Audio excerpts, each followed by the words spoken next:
Assalamualaikum warahmatullahi wabarakatuh. Hi, my name is Nurul Makrifatunnisa. I'm a student at Makrifatunnisa Islamic University.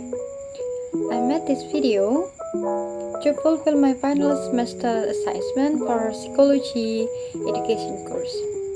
And now I will talk about psychology of education.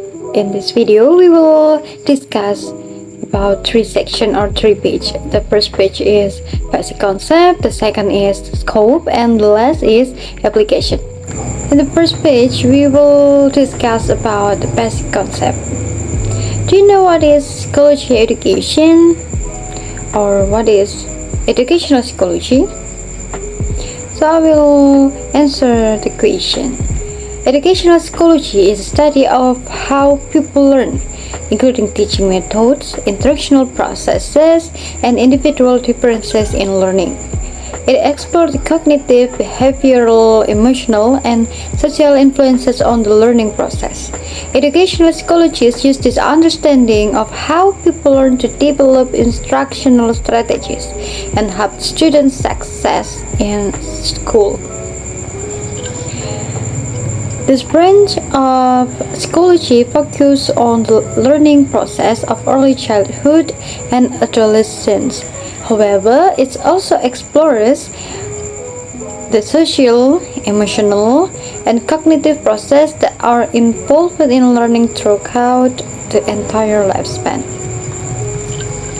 The field of educational psychology incorporates a number of other disciplines, including developmental psychology, behavioral psychology, and cognitive psychology. Approaches to educational psychology include behavioral, developmental, cognitive, constructivist, and experiential perspective. In this video, we will discuss some of different perspectives taken within the field of educational psychology. Topics that educational psychology study and career options in this field.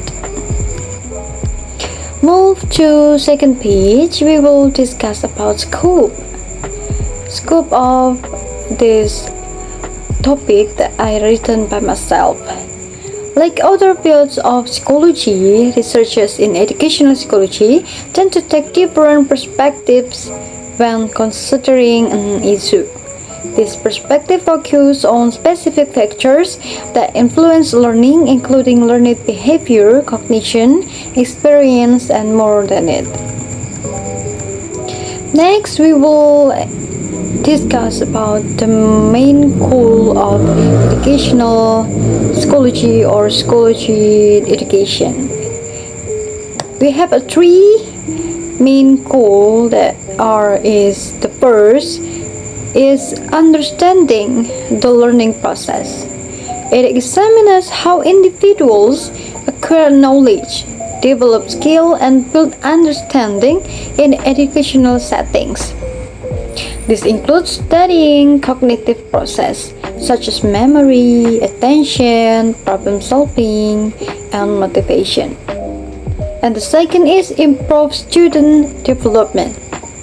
Educational psychology considers the social emotional aspect of learning, such as self-esteem, self-regulation, and social interaction, which play an important role in overall development. And the last main goal is optimizing the education system. By studying the psychological factors that influence the educational process, policymakers can design better academic curricula, assessment methods, and policies. Next, we will discuss about key theories in educational psychology. The first key is behaviorism. Behaviorist learning theories first emerged in the late 19th century from the work of Edward Thorndike and Ivan Pavlov.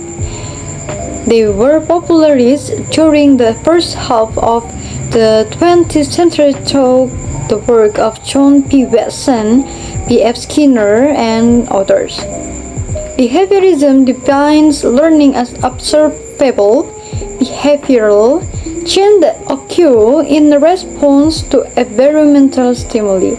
Maxwell explained behaviorism such as we do what we do because of what happens around us environmentally, not because of what's inside us innately.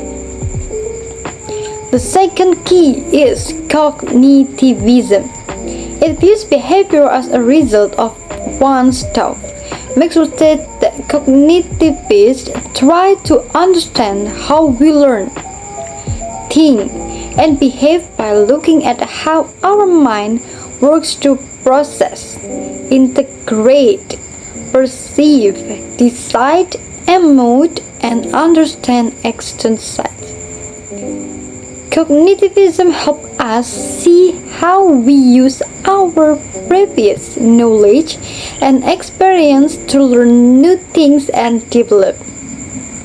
Using the computer as a metaphor for the human mind, cognitivists see learning as a product of mental faculties and activities, including thought, knowledge, memory, motivation, reflection, and problem solving. Regarding learning as the equations of knowledge and development of understanding, this approach applies reading and lecture as learning modalities. Rather than measuring learning based on observable behaviors, cognitivists evaluate learning based on learner's demonstration of knowledge and understanding.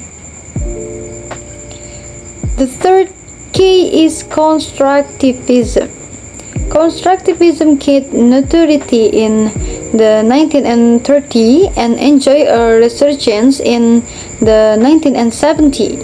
This view challenges both the behaviorist notion of the learner as a blank slate and the cognitivist notion of learning as a acquisition of objective information from an expert. Rather, the school of thought suggests that learners create their own subjective information by interpreting their world and reclustering their thinking. For instance, meaning is co-created emergently between people and media, morals, ethnics, societal norms, and eras, says Maxwell. The fourth is experientialism.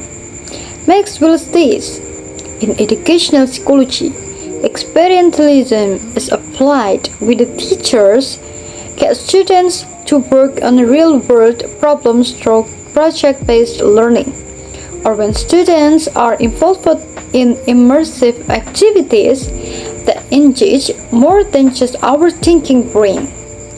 Flight simulators, school kitchens, or workshops for teacher classes, and role-playing exercise to practice dealing with situations before really being in them, like debating. The fifth is social and contextual. Social learning theory pays particular attention to social and interactive aspects of learning.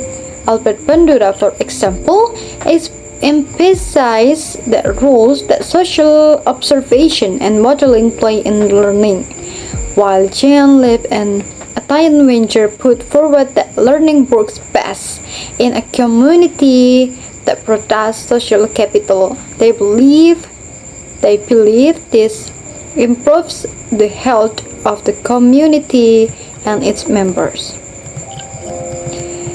And we will talk about application.